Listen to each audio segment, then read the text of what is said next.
Hello friends, आज की इस वीडियो में हम वसंत जो आपकी 6th क्लास की एनसीईआरटी की बुक है उसके आज हम प्रश्न अभ्यास देखने वाले हैं। इससे पहले कल के वीडियो में हमने जो पार्ट 1 है आपकी कविता वह है चिड़िया जो, इसकी हम व्याख्या कर चुके हैं। आप चाहे तो उसको देख सकते हैं। आज की इस वीडियो में हम प्रश्न अभ्यास को देख लेते हैं। तो चलिए शुरू करते हैं। पहला प्रश्न देखते हैं। प्रश्न 1 है आपका, कविता पढ़कर तुम्हारे मन में चिड़िया का जो चित्र उभरता है उसे कागज़ पर बनाओ। ठीक है, तो इस प्रश्न में ये कहने का जो अर्थ है वो ये है कि आपने कविता पढ़ी है, ठीक है, उसको पढ़कर आपके मन में जो भी इमेज बनती है, ठीक है, तो आप उसको क्या करेंगे, आप उसकी आप एक इमेज बनाएंगे। ठीक है, जैसा भी आपके मन में इमेज बनती है उस इमेज को आप एक पेपर पे बनाएंगे। ठीक है, यहाँ पर आपको चित्र बनाना है। ठीक है, चलिए प्रश्न 2 देख लेते हैं।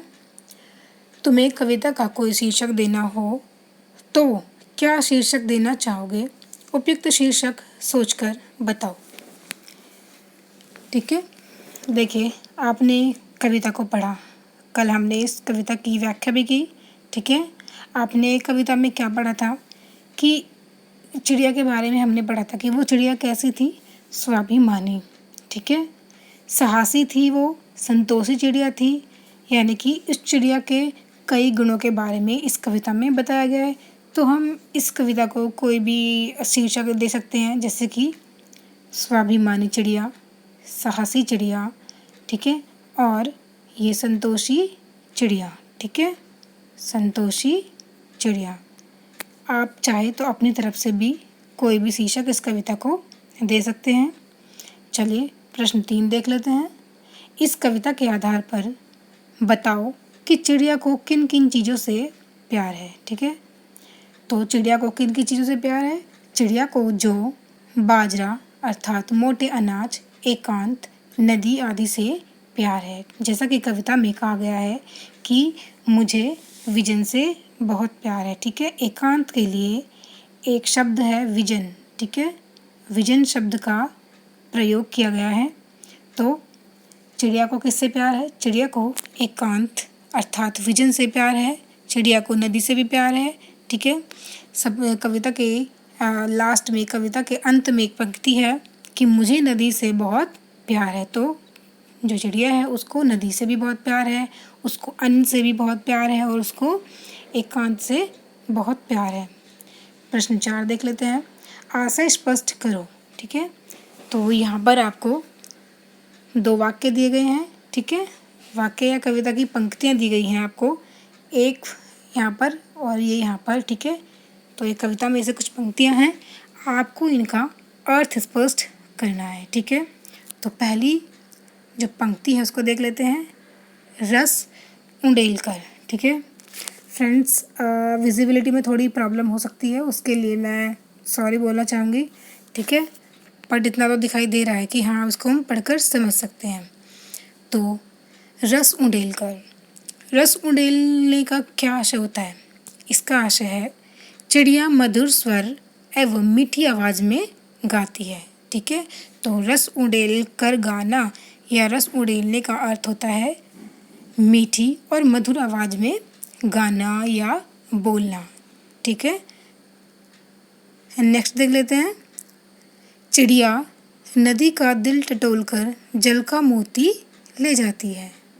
तो इस पंक्ति में कहने का जो अर्थ है वो ये है कि जब नदी अपने उफान पर होती है, ठीक है, उसका जो नदी का जो फ्लो है बहुत ज़्यादा होता है, जिसको देखकर मतलब डर लगने लगता है, लेकिन चिड़िया क्या करती है, उस नदी में से भी, ठीक है, जल का मोती यानी कि जल की जो बूंदें होती हैं उनको अपनी चोंच में भरकर ले आती है। ठीक है, नीली चिड़िया बहुत ही साहसी, निर्भीक स्वभाव की है। वह उफान पर बहती हुई नदी से चोंच में पानी भरकर ले आती है। ठीक है, चोंच में पानी भरकर ले आती है। अगला प्रश्न देखते हैं। ये प्रश्न आपके अनुमान और कल्पना से हैं, ठीक है। आप अपनी बुक में देख सकते हैं चाहे तो, अनुमान और कल्पना, ठीक है। प्रश्न 1 देखते हैं। कवि ने नीली चिड़िया का नाम नहीं बताया है, वह कौन सी चिड़िया रही होगी? इस प्रश्न का उत्तर जानने के लिए सलीम अली, ठीक है। देखिए यहाँ पर आपको दिखने में प्रॉब्लम हो रही होगी, ये सलीम लिखा है, ठीक है। सलीम अली की पुस्तक भारतीय पक्षी देखो, इनमें ऐसे भी पक्षी शामिल हैं जो जाड़े में एशिया के उत्तरी भाग और अन्य ठंडे देशों से भारत आते हैं। इस पुस्तक को देखकर तुम अनुमान लगा सकते हो कि वह कौन सी चिड़िया रही होगी, ठीक है। तो सलीम अली जी की एक पुस्तक है भारतीय पक्षी, ठीक है। तो उसमें देखकर हम अंदाज़ा लगा सकते हैं कि ये कौन सी चिड़िया है। वैसे ये चिड़िया कौन सी हो सकती है? नीलकंठ, ठीक है। ये चिड़िया नीलकंठ हो सकती है, ठीक है। वैसे इसमें आपको ऑप्शन दिए गए हैं नीलकंठ, छोटा किला, छोटा किलकिला, कबूतर, बड़ा पतरिंगा, ठीक है। यानी कि आपकी जो बुक है वसंत, उसमें इस क्वेश्चन के आपको ऑप्शन दिए गए हैं नीलकंठ, छोटा किलकिला, कबूतर, बड़ा पतरिंगा। तो आपको बताना है कि इनमें से वो चिड़िया कौन सी रही होगी, ठीक है। तो वो चिड़िया कौन सी रही होगी? नीलकंठ रही होगी, ठीक है, नीलकंठ। अगला प्रश्न देखते हैं। नीचे कुछ पक्षियों के नाम दिए गए हैं, उनमें यदि कोई पक्षी एक से अधिक रंग का है तो लिखो कि उसके किस हिस्से का रंग कैसा है, ठीक है। तो आपके ऑप्शन दिए गए हैं जैसे कि मैना है, कौवा, बतख, कबूतर, ठीक है। तो इनमें से मतलब कौन सा ऐसा पक्षी है जिसके एक से अधिक रंग है, ठीक है। तो देखिए मैना, जो मैना होती है, ठीक है, मैना की जो चोंच होती है वो कैसी होती है? लाल और पीले रंग की होती है ना। और उसके जो पैर होते हैं वो कैसे होते हैं? पीले रंग के होते हैं और पंख काले और भूरे रंग के होते हैं, ठीक है। चलिए अगला प्रश्न देखते हैं। प्रश्न 3 है, कविता का हर बंद कविता का हर बंद वह चिड़िया जो से शुरू होता है और मुझे बहुत प्यार है पर ख़त्म होता है। तुम भी इन पंक्तियों का प्रयोग करते हुए अपनी कल्पना से कविता में कुछ बंद जोड़ो, ठीक है। देखिए इस प्रश्न में कहने का अर्थ ये है, आपने कविता पढ़ी, ठीक है। कविता में आपने देखा होगा कि जो प्रथम पंक्ति है वो किससे शुरू होती है? वह चिड़िया जो, ठीक है, वह चिड़िया जो, इस पंक्ति से शुरू होती है। प्रत्येक पंक्तियों की मतलब जो आपका जो कविता शुरू होती है वो कविता का जो हर बंद है, ठीक है, वह चिड़िया जो से शुरू होता है, ठीक है। और लास्ट में क्या आता है उसमें? मुझे बहुत प्यार है। जैसे कि चिड़िया कहती है मुझे नदी से बहुत प्यार है, मुझे विजन से बहुत प्यार है, ठीक है। तो लास्ट में कविता के अंत में यही पंक्तियाँ आती हैं। तो इसमें कहने का अर्थ ये है कि आप भी ऐसे ही मिलती जुलती पंक्तियों को, ठीक है, मिलती जुलती पंक्तियों का प्रयोग करके आप अपनी तरफ से भी कोई भी कविता छोटी सी आप लिख सकते हैं, ठीक है। तो तुम भी इन पंक्तियों का प्रयोग करते हुए अपनी कल्पना से कविता में कुछ नए बंद जोड़ो। तो देखिए ये मैंने अपनी तरफ से लिखी है, ठीक है। अगर आपको आपकी भी कुछ ऐसी पंक्तियाँ आपके भी दिमाग में आती तो आप भी जो है लिख सकते हो। वह मेरा देश भारत जो हरा भरा संस्कृति के अनेक रंगों से, मुझे उस भारत से प्यार है। वह मेरा देश भारत जो भरा हुआ है संस्कृति के अनेक रंगों से, जो भरा हुआ वीर गाथाओं से, वीरों के बलिदानों से, मुझे उस भारत से प्यार है, ठीक है। तो देखिए मैंने यहाँ पर वह मेरा भारत जो, जैसे कि वहाँ पर लिखा था वह चिड़िया जो, तो मैंने यहाँ पर इस लाइन को ऐड किया है, ठीक है। और अंत में मैंने इस लाइन पर इसको ख़त्म किया है। देखिए मुझे उस भारत से प्यार है, जैसे यहाँ पर भी मैंने इस पंक्ति का प्रयोग किया है, मुझे उस भारत से प्यार है। तो आप भी अपनी तरफ से कोई भी छोटी सी कविता लिख सकते हैं। चलिए अगला प्रश्न देखते हैं। भाषा की बात, ठीक है।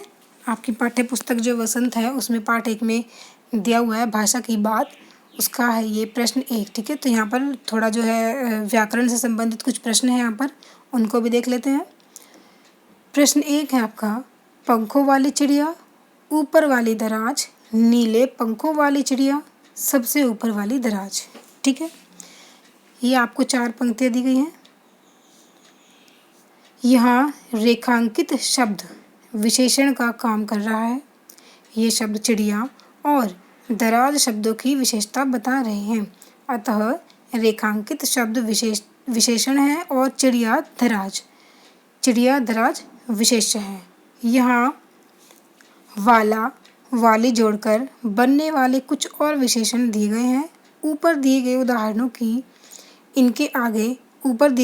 की तरह इनके आगे एक एक और विशेषण जोड़ो। ठीक है, देखिए यहाँ पर आप देख रहे हैं पंखों वाली, ठीक है, ऊपर वाली दराज। अब देखिए यहाँ पर जो ये पंखों वाली, ऊपर वाली, ठीक है, ये सब क्या है? ये शब्द क्या है? विशेषण है। ठीक है, देखिए विशेषण क्या होता है? जो किसी संज्ञा की, ठीक है, जो किसी संज्ञा या सर्वनाम शब्दों की विशेषता बताते हैं उन्हें हम क्या कहते हैं?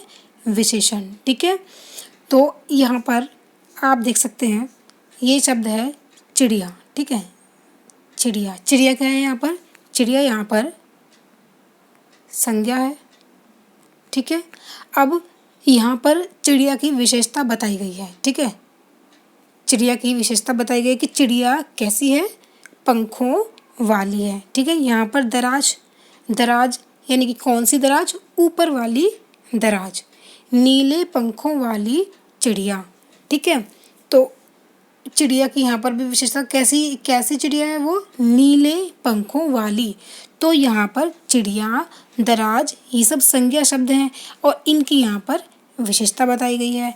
ठीक है, तो और यहाँ पर इनको विशेष्य भी, यानी कि जिसकी विशेषता बताई जाती है उसको हम विशेष्य कहते हैं। यानी कि चिड़िया है यहाँ पर, तो चिड़िया ये विशेष्य हो गया, संज्ञा भी इसको हम बोल सकते हैं। ठीक है, तो विशेष्य हो गया ये। तो ऐसे ही कुछ शब्द हैं, ठीक है, उनके आगे हमको क्या जोड़ना है? विशेषण जोड़ना है। ठीक है, उनके आगे हमको विशेषण शब्द जोड़ने हैं, जैसे कि ये है। ठीक है, देखिए ये आपके शब्द दिए गए यहाँ पर, मोरों वाला बाग। ठीक है, मोरों वाला बाग। अब इससे पहले हमें क्या जोड़ना है? एक विशेषण जोड़ना है। ठीक है, यानी कि इसकी एक और विशेषता बतानी है, जैसे हम इसमें ऐड कर सकते हैं घने। ठीक है, घने मोरों वाला बाग।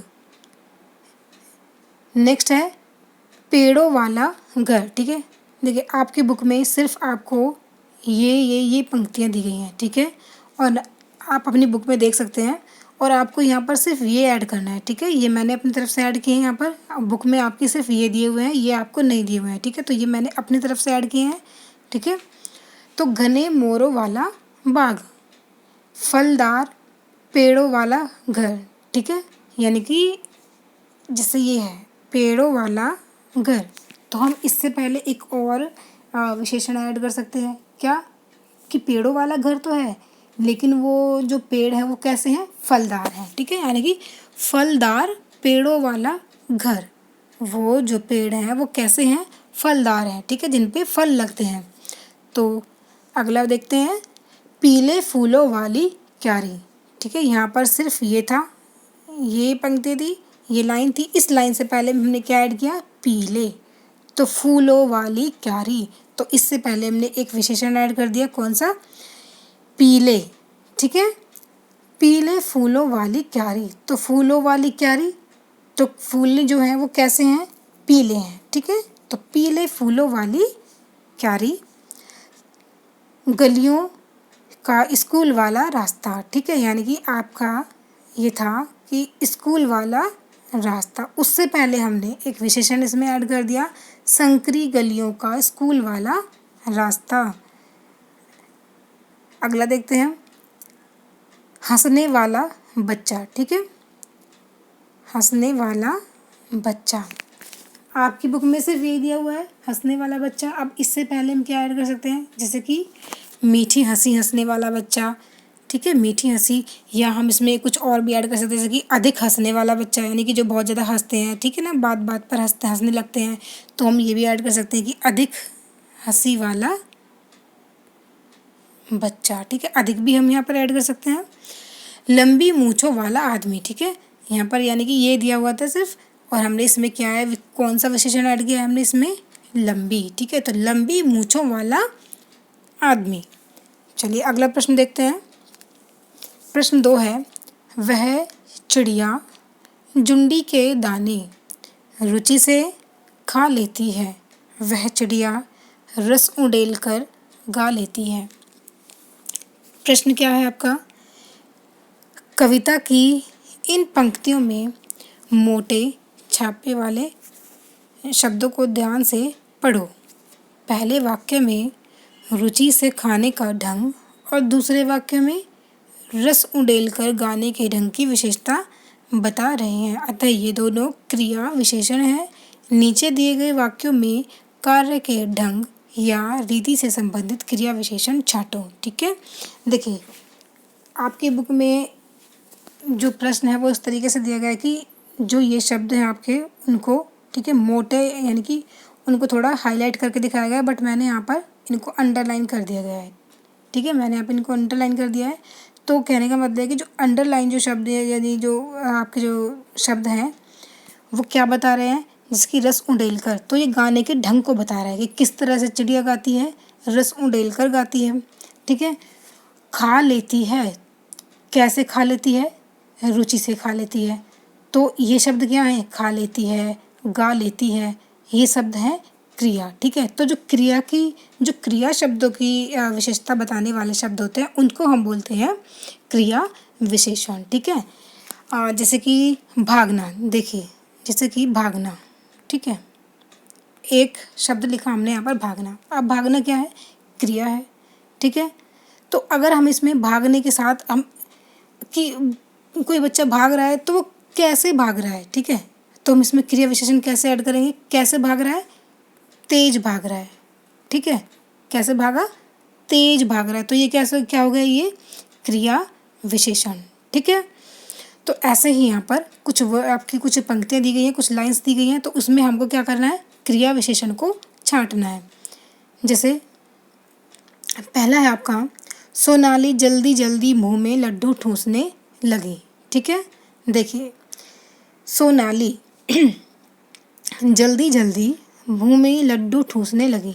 अब यहाँ पर क्रिया शब्द क्या है, ठूंसने लगी। कैसे ठूंसने लगी, हम यहाँ पर इस शब्द से पहले, ठीक है, जो भी क्रिया होगी, अगर हमें क्रिया विशेषण को देखना है, ठीक है, अगर हमें क्रिया विशेषण का पता लगाना है तो हम क्रिया से पहले एक शब्द ऐड करेंगे कि कैसे। ठीक है, तो कैसे ठूंसने लगी वो, जल्दी जल्दी, तो ये क्या हो गया, क्रिया विशेषण, इसको हमने अंडरलाइन कर दिया है। ठीक है, नेक्स्ट है, गेंद लुढ़कती हुई झाड़ियों में चली गई। तो जो गेंद थी वो झाड़ियों में चली गई, यहाँ पर आपकी क्रिया क्या है, चली गई। कैसे चली गई, लुढ़कती हुई। ठीक है, कैसे, कैसे चली गई वो, लुढ़कती हुई, तो ये क्या होगा, क्रिया विशेषण, यानी कि यहाँ पर क्रिया की विशेषता बताई गई है। चली तो गई, लेकिन कैसे चली गई वो, लुढ़क लुढ़क कर। ठीक है, तो लुढ़क कर ये इसकी एक विशेषता है। ठीक है, नेक्स्ट है, भूकंप के बाद जनजीवन धीरे धीरे सामान्य होने लगा। ठीक है, देखिए जब भी भूकंप आता है तो धीरे धीरे ही तो जो मतलब व्यवस्था है वो पटरी पर आती है। ठीक है, तो भूकंप आने के बाद जनजीवन धीरे धीरे सामान्य होने लगा। ठीक है, सामान्य होने लगा। अब कैसे सामान्य होने लगा, धीरे धीरे। ठीक है, तो क्रिया विशेषण यहाँ पर क्या हो गया, धीरे धीरे, यानी कि सामान्य हो रही हैं, स्थितियाँ सामान्य हो रही हैं, लेकिन कैसे हो रही हैं, धीरे धीरे हो रही हैं। तो यहाँ पर ये, यानी कि ये इसकी विशेषता है, किसकी विशेषता है, ये सामान्य होने लगा। ठीक है, ये इसकी विशेषता थी। कोई सफ़ेद सी चीज़ धप्प से आंगन में गिरी। अब देखिए यहाँ पर, कोई सफ़ेद सी चीज़ धप्प से आंगन में गिरी। अब कोई चीज़ है, कोई वस्तु है, ठीक है, वो आंगन में गिरी। आंगन में तो वो गिरी, लेकिन कैसे गिरी वो, ठीक है। आंगन में गिरी, यहाँ पर कोई मतलब कार्य हो रहा है, यहाँ पर कोई क्रिया हो रही है, आंगन में गिरने की क्रिया हो रही है, आंगन में गिरी, ठीक है, कोई सफ़ेद वस्तु। लेकिन वो गिरी कैसे? धप्प से। कैसे गिरी वो? धप्प से। तो ये यहाँ पर क्या हो गया? क्रिया विशेषण, ठीक है। नेक्स्ट है आपका, टॉमी फुर्ती से चोर पर झपटा, ठीक है। अब देखिए टॉमी है यानी कि कोई डॉगी होगा, ठीक है, डॉगी का नाम है टॉमी, फुर्ती से चोर पर झपटा। तो टॉमी झपटा, ठीक है, यहाँ पर ये झपटा क्रिया है, ठीक है। लेकिन वो झपटा कैसे? ठीक है, कैसे झपटा वो? फुर्ती से, फुर्ती से। तो इस क्रिया की ये विशेषता हो गई कि वो फुर्ती से झपटा। तो ये हो गया हमारा क्रिया विशेषण, ठीक है। तेजिंदर सहमकर कोने में बैठ गया। तो इसमें अब जो क्रिया विशेषण है वो क्या होगा? सहमकर। भाई तेजिंदर है, ठीक है, कोई भी मतलब लड़का है, कोई तेजिंदर सहमकर कोने में बैठ गया। अब वो बैठ तो गया, लेकिन कैसे बैठ गया? वो सहम कर बैठ गया, ठीक है। तो सहम कर यहाँ पर हो गया क्रिया विशेषण, ठीक है। 7th है और लास्ट, आज अचानक ठंड बढ़ गई, ठीक है। अब ठंड बढ़ गई, लेकिन कैसे बढ़ गई? अचानक, ठीक है, ठंड बढ़ गई। कैसे बढ़ गई? अचानक। तो यहाँ पर अचानक शब्द हो गया हमारा क्रिया विशेषण। क्लियर? देखिए, अगर आपको ये सेशन अच्छा लगा है, ये वीडियो अच्छा लगा है, तो प्लीज़ मुझे अपना फीडबैक ज़रूर दीजिएगा, ठीक है। तो आज के वीडियो में बस इतना ही। और अगर अब भी आपको इस वीडियो में अगर कोई भी प्रश्न, ठीक है, आपको कोई प्रश्न समझ में नहीं आता, तो प्लीज़ मुझे कमेंट करके ज़रूर बताइएगा, ठीक है। मैं दोबारा से भी उसको या कमेंट में आपको आंसर देने की कोशिश ज़रूर करूँगी, ठीक है। तो अगर सेशन अच्छा लगा तो प्लीज़ वीडियो को लाइक कीजिए और हमारे चैनल को सब्सक्राइब कीजिए। तब तक के लिए बाय बाय।